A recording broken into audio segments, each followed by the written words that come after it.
Eu vou te contar uma história que me deixa com os pelos do braço em pé até hoje. E eu juro pela alma do meu vô que cada palavra é verdade.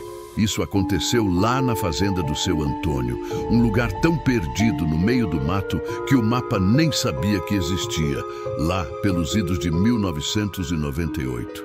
Eu era só um garoto, naquela idade que a gente acha que pode tudo, que o medo é coisa de gente fraca. Meu pai me mandou levar um saco de milho para o caseiro dele, um velho chamado Jerônimo, um homem que tinha mais rugas no rosto que estradas no sertão e que falava menos que um muro. Ele morava sozinho numa casinha de taipa do outro lado do córrego, perto do alambique velho, o mesmo que o avô do seu Antônio usava para fazer cachaça uns 50 anos atrás. A gente sempre dizia para não ir por lá de noite, que o lugar tinha assombração.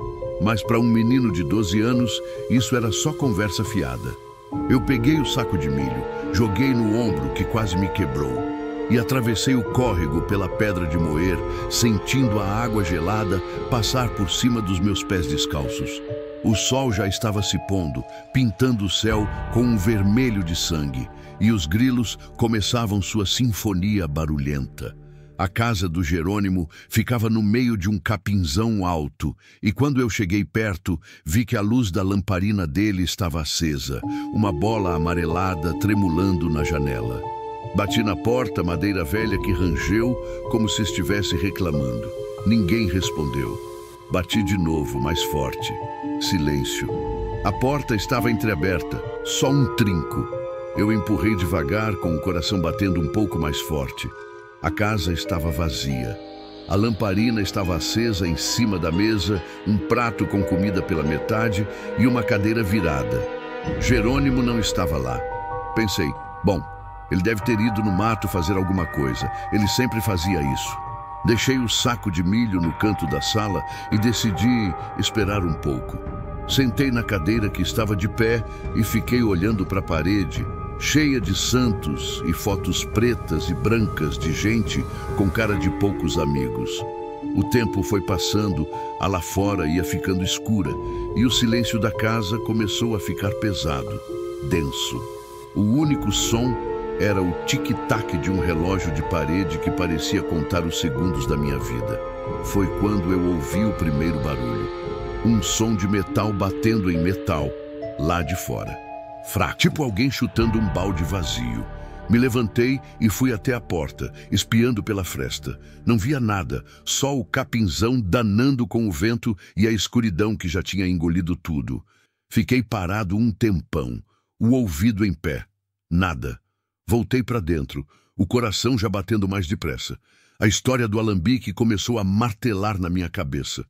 Diziam que o avô do seu Antônio, um homem durão e cruel, tinha morrido lá dentro, depois de beber demais e brigar com um parceiro que ele mesmo matou e enterrou embaixo do pé de cajueiro que ficava do lado. Diziam que nas noites de lua cheia, uma luz estranha saía de lá, uma luz fria, que não era de lamparina nem de vela. Olhei pela janela. A lua estava quase cheia, enorme, redonda, jogando uma sombra comprida e sinistra no chão. E foi então que eu vi. Lá no meio do mato, onde devia estar o alambique abandonado, havia uma luz fraca, esverdeada, que pulsava, como se estivesse respirando. Eu fiquei paralisado. Não era lamparina. Lamparina é amarela, quente. Aquilo era doentio. A luz piscou uma vez, duas, e depois sumiu. O suor frio que eu te falei começou a escorrer. Decidi que eu não ia esperar mais pelo Jerônimo. Eu queria ir para casa, para minha cama, para o som da TV da minha mãe. Me levantei de um jeito meio esquisito, como se o chão fosse pegar fogo, e caminhei até a porta. E foi quando eu ouvi o segundo barulho. Desta vez, não foi lá de fora, foi de dentro da casa. Um arrastar, bem devagar.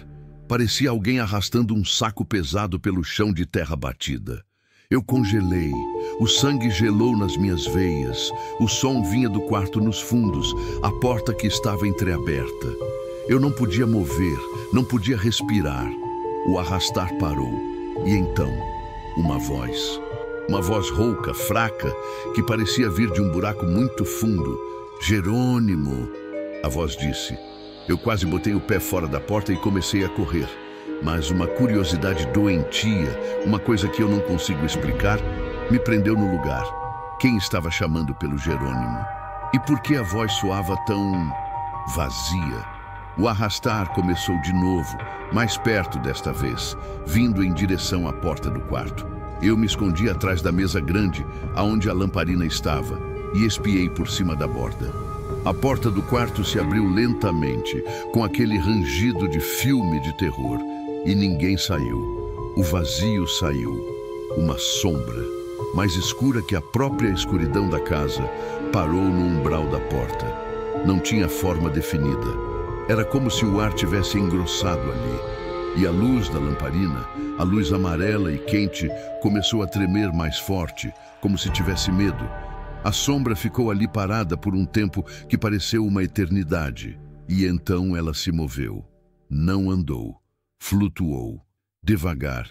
Em direção à mesa. Eu fechei os olhos, apertando com tanta força que vi estrelas. Rezei todas as orações que minha mãe me ensinou, em silêncio, no meu pensamento. Ouvi o som da sombra passando ao meu lado, um frio que cortava até os ossos. Ela foi até a janela e parou, olhando para fora, na direção do alambique. Foi quando eu percebi. A luz esverdeada tinha voltado, e estava mais forte agora, pulsando lá no meio do mato. A sombra na sala pareceu responder à luz. Ela começou a tremer, a vibrar, e um som baixo saiu dela. Um gemido que parecia de dor e de raiva ao mesmo tempo. Foi aí que eu perdi a linha. O medo falou mais alto. Eu me levantei de um pulo, derrubando a cadeira com um barulho ensurdecedor no silêncio da noite, e saí correndo daquela casa como se o capeta estivesse no meu encalço. Não olhei para trás. Não ousei. Corri pelo capinzão, esquivando de galhos, sentindo o mato rasgar minha pele e minha roupa, com uma única coisa na cabeça: atravessar o córrego e chegar em casa. Quando cheguei na beira da água, olhei para trás, só uma vez. A casa do Jerônimo estava escura. A lamparina tinha se apagado, mas no meio do mato, a luz esverdeada ainda estava lá, pulsando como um coração doente. Atravessei o córrego escorregando e caí do outro lado, o saco de milho que eu nem lembro mais quando larguei, esquecido para sempre. Cheguei em casa ofegante, todo arranhado, branco como um fantasma. Minha mãe ficou desesperada, meu pai ficou bravo, achando que eu tinha aprontado alguma. Eu tentei explicar, gaguejando, falando da luz, da sombra, da voz. Meu pai me deu uma bronca, disse que era imaginação de criança, que eu tinha visto um vagalume e escutado o bicho do mato. Mas meu vô, que estava sentado na varanda, fumando seu cigarro de palha, me olhou com um olhar diferente. Um olhar de quem sabe. Ele não disse nada naquela noite. No dia seguinte, de manhã cedo, a notícia se espalhou pela fazenda como um rastilho de pólvora. O Jerônimo tinha desaparecido. Nunca mais ninguém o viu. Procuraram por dias, no mato, no córrego, em toda parte. Nada. Foi como se a terra o tivesse engolido. E a casa dele ficou lá, abandonada. Ninguém mais tinha coragem de se aproximar. Dizem que as coisas que estavam dentro, a lamparina, a cadeira, o prato de comida, simplesmente sumiram. Só ficou a casa vazia, cheia de silêncio e de más lembranças. Anos se passaram. Eu cresci, saí da fazenda, fui para a cidade, estudei, trabalhei, mas a história daquela noite nunca me deixou. De vez em quando, eu acordava no meio da noite suando com a imagem daquela luz esverdeada na minha cabeça. Até que um dia, já homem feito, eu voltei. A fazenda tinha mudado, o seu Antônio tinha morrido, o filho dele vendeu tudo. O lugar virou um sítio de veraneio para gente da cidade. A casa do Jerônimo tinha caído, só restava o alicerce. E o alambique também tinha sumido. Dizem que o novo dono demoliu, com medo da história, mas o pé de cajueiro ainda estava lá, enorme, frondoso, carregado de cajus. Eu fiquei olhando para aquela árvore, lembrando de tudo, quando um senhor idoso, que trabalhava no sítio, se aproximou. Ele me viu olhando fixo para o cajueiro e perguntou se eu era da família antiga. Eu disse que não, que só conhecia as histórias. Ele então sentou num toco e me olhou com aquele mesmo olhar do meu vô. O Senhor me disse que ele era menino na época e que lembra da noite em que o Jerônimo sumiu. Ele não viu a luz nem a sombra, mas ele ouviu. Ele morava na casa de farol do outro lado do vale e naquela noite ele acordou com um barulho estranho, um barulho de homem chorando. Um choro de desespero que vinha da direção da casa do Jerônimo. E outro som, um som de alguém cuspindo, um som grosso, arrastado. Ele disse que o choro e o som de cuspe duraram a noite inteira, só parando quando o galo cantou, anunciando o dia. Ele nunca contou para ninguém, com medo de rirem dele, mas quando ele soube que o Jerônimo tinha sumido, ele teve certeza. O que eu ouvi naquela casa? A voz que chamava por Jerônimo? O Senhor me olhou bem nos olhos e disse o que eu já temia, mas não queria admitir. Não era uma alma penada do avô do seu Antônio, era o próprio Jerônimo. Ele me contou o resto da história, a parte que ninguém nunca soube. O Jerônimo, nos últimos tempos, tinha ficado estranho. Falava sozinho, andava pelo mato de noite, dizia que via coisas. Ele tinha um vício antigo, na cachaça. E a cachaça que ele bebia, ele mesmo fazia, num alambiquezinho que ele tinha montado escondido no mato, perto da casa dele. Usava umas receitas antigas, umas ervas que ele mesmo colhia. Uma noite, ele bebeu demais, muito mais do que devia. E a cachaça, feita com aquelas ervas estranhas, fez com que ele visse coisas ruins.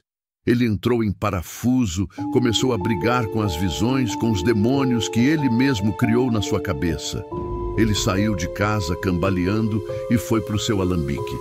Foi lá que ele, num acesso de loucura, bebeu o restante da cachaça pura, direto do alambique. Uma cachaça fortíssima, imprópria até para um bicho do mato. O álcool em altíssima concentração, misturado com as ervas, deve ter provocado uma alucinação terrível, uma reação química no cérebro dele. Ele começou a se sufocar, a ter convulsões. A luz esverdeada que eu vi, o Senhor me deu uma explicação que me gelou a alma. Ele disse que o Jerônimo, nas suas andanças pelo mato, deve ter encontrado uns fungos, uns cogumelos que brilham no escuro, aqueles bioluminescentes, e que na sua bebedeira ele deve ter caído em cima deles, ou se sujado todo. A luz que eu vi, pulsando, era o corpo do Jerônimo, coberto com o pó brilhante dos cogumelos, se contorcendo no chão, em meio a uma alucinação que o estava matando. A voz que eu ouvi, chamando por ele mesmo, era a própria mente dele se desfazendo, a parte dele que ainda estava sã, desesperada, tentando se chamar de volta à realidade. E a sombra escura que flutuou pela sala? O Senhor coçou a cabeça, pensou um pouco e disse algo que me fez entender tudo. Moço, quando a gente está com muito medo, a gente não vê as coisas como elas são. A sua mente, para te proteger, ela cria um monstro. A sombra que você viu era o próprio Jerônimo, coberto de lama e de pó dos cogumelos, magro e doente, cambaleando dentro da casa escura, procurando um lugar para morrer. Ele não era um fantasma, ele era um homem morrendo. Eu fiquei parado ali, olhando para o pé de cajueiro, com o peso de 20 anos de medo nas minhas costas, e de repente, tudo fez sentido. O medo que eu senti era real. O que eu vi foi real. Mas a interpretação que eu dei, por ser uma criança, foi de um conto de assombração. Na verdade, eu tinha testemunhado sem saber a agonia de um homem. O Jerônimo não sumiu. Ele morreu ali, no meio do mato, sozinho, vítima do seu próprio vício e da sua solidão. O corpo dele nunca foi encontrado porque a floresta o reclamou. Ele se tornou parte da terra, parte do mato que ele tanto amava e temia. E a história? A história virou lenda. A lenda da luz do alambique. Uma história que os pais contam para os filhos para eles não se meterem com bebida e não andarem sozinhos de noite. Uma história que, no fundo, é uma tragédia. Uma triste história de um homem que o mundo esqueceu e que só foi lembrado através do medo que ele causou. Eu me despedi do Senhor e caminhei até o portão do sítio. Antes de sair, eu olhei para trás uma última vez. O sol estava a pino, o céu era azul, os pássaros cantavam. Não havia mais nada de sinistro naquele lugar. Só o silêncio de uma história que finalmente tinha sido compreendida. E eu, de alguma forma, me sentia em paz. O medo tinha sido substituído por uma tristeza, uma compaixão por aquele pobre homem que o apelidaram de Jerônimo. E essa é a história do Causo da Luz do Alambique. Uma história que me ensinou que por trás de cada lenda de assombração pode existir uma verdade ainda mais assustadora, a verdade sobre a fragilidade humana. E você já ouviu uma história que te fez parar para pensar? Uma história que no fim revelou uma verdade que você nunca esperava? Deixa aqui nos comentários, porque cada caso que a gente conta, cada história que a gente ouve, ela deixa uma marca, ela ensina algo. E se você chegou até aqui, se curtiu essa viagem no tempo para a roça antiga, me dá uma força aí. Deixa o seu like, se inscreve no canal se ainda não é inscrito e ativa o sininho para não perder as próximas histórias que eu tenho guardadas aqui no fundo do baú. Tem caso bom de sobra para contar. E até a próxima. O pavão e a alma do coronel. A gente vê pavão no zoológico, bonito, empertigado, com aquele leque de cores que parece um arco-íris que resolveu virar bicho. Mas imagina 20, 30 pavões soltos no meio da fazenda, gritando na madrugada como se estivessem chamando os mortos? Pois é, meu amigo, o que eu vou te contar agora não é história de pescador, não. É a história do Coronel Laurindo, o homem mais rico que já pisou naquela região, e do amor dele, que era tão grande, tão desmedido, que acabou virando lenda. Eu era só um garotinho na época, neto do capataz da fazenda dele, um sujeito chamado Jerônimo, que tinha a cara do sertão marcada a sol e a ventania. A fazenda do Coronel Laurindo não tinha cerca, não. O limite dela era onde a vista acabava. Ele tinha mais gado que gente na cidadezinha, mais terra que um político tem promessa. Mas ele não era daqueles ricos de bengala na boca, não. O coronel, apesar da idade e da fortuna, botava a bota na lama, cheirava a fumo de corda e suor de cavalo e tratava todo mundo pelo nome, desde o peão mais humilde até o padre da igreja. Era um rei no seu reinado, e todo rei tem uma rainha. A dele se chamava Dona Eliana, uma mulher fina, de mãos delicadas que pareciam feitas para tocar viola, não para governar um império. Mas ela governava. Com um sorriso, ela acalmava o coronel nos seus acessos de raiva. Com um olhar, ela comandava a casa toda. Eles eram unidos de um jeito que a gente só vê em filme. Andavam de mãos dadas pela varanda, ele contando uma piada, ela rindo como se fosse a primeira vez que ouvia. A felicidade deles era tão visível, tão tangível, que a gente sentia no ar. Até que o céu caiu. Dona Eliana pegou uma doença daquelas de repente. Uma infecção que os médicos da capital não souberam explicar direito. Em menos de um mês, ela se foi. E a luz do reino do Coronel Laurindo se apagou. A casa, que era cheia de música e risada, ficou um túmulo. O coronel não falava com ninguém. Ficava dias trancado no quarto, olhando pela janela o mato sem fim. A gente, os peões, tinha medo de passar em frente da casa principal. O silêncio dele era mais assustador que qualquer briga. Meu avô, o Jerônimo, dizia: "Filho, quando um homem daquele cala, é porque tem um temporal rolando dentro do peito." E o temporal veio. Um dia, o coronel Laurindo saiu do quarto. Parecia que tinha envelhecido 10 anos em um mês, mas nos olhos dele tinha uma faísca louca. Ele chamou meu avô e deu uma ordem que ninguém entendeu. "Jerônimo, quero que você compre todos os pavões que você encontrar, não importa o preço. Quero que traga os mais bonitos, os mais vistosos. Quero encher esta fazenda de pavões. Meu avô coçou a cabeça, achando que a dor tinha tirado o juízo do patrão. Mas ordem é ordem. Ele foi. E em uma semana, a fazenda começou a se transformar. Chegaram caminhões de gaiolas, e delas saíam as aves mais espetaculares que eu já tinha visto. Azuis, verdes, dourados, com olhos que pareciam de cristal. Eles foram soltos pelos pastos, pelos jardins, perto da casa. E em poucos dias a fazenda do Coronel Laurindo se tornou um paraíso surreal. Mas o paraíso tinha um som, e era um som sinistro. De noite, o grito dos pavões ecoava por tudo. Não era um canto, não. Era um berro rouco agudo que parecia um lamento. Ah! A primeira vez que ouvi, acordei chorando, pensando que era um bicho pegando. Meu avô me abraçou e disse: "Calma, menino, é só o passarinho do coronel chamando a saudade." O coronel, no entanto, parecia feliz. Ele passava os dias sentado na varanda, com um binóculo no pescoço, observando os pavões. Ele dava nome a cada um. Tinha o azulão, o rei do ouro, a esmeralda. Ele falava com eles como se fossem gente. "Bom dia, Esmeralda. Dormiu bem?" A gente achava graça, mas também sentia um pouco de medo. A dor tinha se transformado numa estranha obsessão. Até que um dia ele achou ela. Era uma pavoa fêmea, menor que as outras, de um azul mais escuro, quase preto, com umas penas na cabeça que pareciam uma coroa.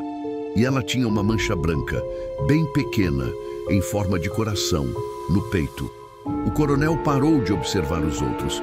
Passou a seguir apenas ela. Ele a chamava de Eliana. Ele mandou construir um viveiro de luxo perto da varanda, só para ela, com comida importada e um espelho de corpo inteiro. Mas a pavoa não gostava do viveiro. Voava para o telhado da casa, para os galhos mais altos do ipê, que ficava em frente ao quarto do coronel. E ele deixava. Ele ficava horas na janela, só olhando para a ave, e a gente ouvia ele conversar baixinho. "Eliana, meu amor, por que você não vem? Você está com frio lá em cima?" Meu avô balançava a cabeça. "O homem perdeu o juízo de vez", ele murmurava. "Tá vendo a alma da falecida num pássaro." A vida na fazenda ficou esquisita. A gente trabalhava sob o olhar constante de dezenas de olhos de pavão, e o grito deles à noite se tornou a trilha sonora dos nossos pesadelos. Os vizinhos começaram a reclamar. Os pavões entravam nas propriedades deles, comiam as plantações de milho, ciscavam nos quintais. O coronel não se importava. Um dia, o vizinho do lado, um homem chamado Inácio, veio reclamar a pé, armado de uma espingarda. "Laurindo, eu não aguento mais. Seus bichos comeram minha roça inteira. Ou você controla isso, ou eu controlo a minha maneira." O coronel, que estava na varanda acariciando a pavoa Eliana, levantou-se devagar. Ele não gritou, falou baixo, com uma voz gelada que foi mais assustadora que qualquer berro. "Inácio, se você tocar em um só de meus pássaros, eu enterro você e sua família no mesmo buraco que eu enterrei o último homem que me ameaçou." O Inácio ficou branco, deu meia volta e saiu correndo, sem olhar para trás. Ninguém mais reclamou. O medo do coronel era maior que o prejuízo dos pavões. Eu, como menino, tinha uma curiosidade mórbida por aquela pavoa. Todos diziam que ela era diferente, que os olhos dela não eram de um animal. Eu passei a observar escondido. E, de fato, havia alguma coisa. Quando ela olhava para mim, parecia que ela estava me analisando, entendendo meus pensamentos. Um dia, eu me aproximei dela, que estava no chão, ciscando perto do roseral. Ela não se assustou. Ficou parada, me encarando. Eu estendi a mão com um pedaço de pão que eu tinha guardado. Ela se aproximou devagar e, com o bico, pegou o pão da minha mão. Seu bico era quente, e ela me olhou nos olhos por um longo segundo. Naquele segundo, eu não vi um pássaro. Eu vi uma tristeza infinita, uma dor antiga. Eu senti um calafrio percorrer minha espinha e recuei. A partir daquele dia, eu passei a ter medo dela também. O tempo foi passando. O coronel Laurindo definhava. Ele comia pouco, mal dormia. Passava as noites na janela, falando com a pavoa no telhado. A saúde dele foi piorando. Ele não andava mais. Ficava numa cadeira de rodas na varanda, com um cobertor nas pernas, mas os olhos sempre fixos na ave. A pavoa Eliana também mudou. Ela parou de comer a comida especial do viveiro. Emagreceu. As cores dela ficaram opacas. O leque dela não abria mais. Ela parecia estar morrendo junto com o coronel. Meu avô dizia que era sinal. Quando a alma da pessoa vai embora, o que ela deixou para trás também vai. A noite em que tudo aconteceu foi uma noite de tempestade. O céu ficou preto de repente. O vento uivava como uma alma penada e a chuva caía em cordas, tão forte que a gente não conseguia se ouvir pensar. Eu estava na minha cama, com o cobertor até o queixo, escutando o barulho da água batendo no telhado e os trovões que pareciam estourar dentro do quarto. De repente, um grito. Não era dos pavões. Era um grito humano. Um grito de dor e desespero que cortou o barulho da tempestade. Eu me levantei assustado e fui até a janela. A casa principal do coronel estava a uma certa distância, mas dava para ver as luzes. A luz do quarto dele estava acesa e a luz da varanda também. E eu vi uma sombra fraca de um homem numa cadeira de rodas, tentando se mover no meio da chuva torrencial. Era o coronel. Ele tinha saído de casa e ele estava indo em direção ao IP. Meu coração parou. Eu sabia o que ele queria fazer. A pavoa Eliana estava no IP e a tempestade estava prestes a quebrar o galho mais alto onde ela se refugiava. Eu vesti uma calça e uma camisa de qualquer jeito. Chamei meu avô, mas ele dormia um sono pesado, cansado da lida do dia. Eu não pensei duas vezes. Saí correndo na chuva, a água gelada batendo no meu rosto, o barro agarrando nos meus pés. Eu corri como nunca. Eu tinha que chegar lá antes dele. Quando cheguei perto da casa, a cena era dantesca. O coronel tinha conseguido empurrar a cadeira de rodas até a base do IP. A cadeira tinha tombado no barro e ele estava no chão, tentando se arrastar, agarrado nas raízes da árvore, olhando para cima. Lá em cima, a pavoa Eliana se agarrava ao galho, encharcada, gritando um som fraco, quebrado de pavor. O vento chicoteava seus galhos e eu vi o galho principal, onde ela estava, começar a ranger, a rachar. Eliana! Gritava o coronel com a voz fraca, cheia de lágrimas e chuva. Eliana, segura! Ele tentava se levantar, mas as pernas dele não obedeciam. Ele era um leão caído, impotente. Eu me escondi atrás de um arbusto, paralisado pelo medo e pela tristeza daquela cena. Eu era só um menino. O que eu poderia fazer?